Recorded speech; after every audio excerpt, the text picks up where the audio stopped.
दर्शकवृन्द नमस्कार। हालै चर्चामा रहेको गीत मकैबारी दर्याम दर्यामले हालसम्म कति पैसा कमाए त? जानकारीको लागि यो भिडियो अन्तिमसम्म हेर्नुहोला। विशाल सोनीको गीत युट्युबमा अपलोड भएको 1 महिना भयो। 18 अप्रिल 2025 मा अपलोड भएको उक्त भिडियोको भ्युजको कुरा गर्ने हो भने 2,15,83,000 भन्दा माथि नै छ। 2 करोड भन्दा माथि भ्युज गइसकेको यो भिडियोको कमाई कति त? अब लागौं भिडियोतर्फ। दर्शकवृन्द, यो भिडियो सोशल ब्लेडको आधारमा तयार पारिएको हो। यसमा देखाइएको कमाई एक्युरेट त हुँदैन, तर अनुमानित भने हुन्छ।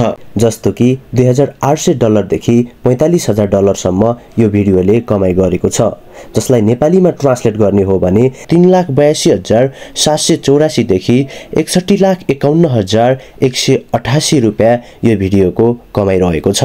यो भिडियोको कमाई यति मात्रै नभएर आगामी दिनहरूमा पनि राम्रो कमाई गर्ने देखिन्छ। दर्शकवृन्द, यो भिडियो तपाईहरुलाई कस्तो लाग्यो? यदि राम्रो लाग्छ भने र यो गीत तपाईहरुलाई पक्कै पनि मन पर्छ भने कृपया मेरो यो युट्युब च्यानललाई सब्स्क्राइब गर्न नभुल्नुहोला। धन्यवाद।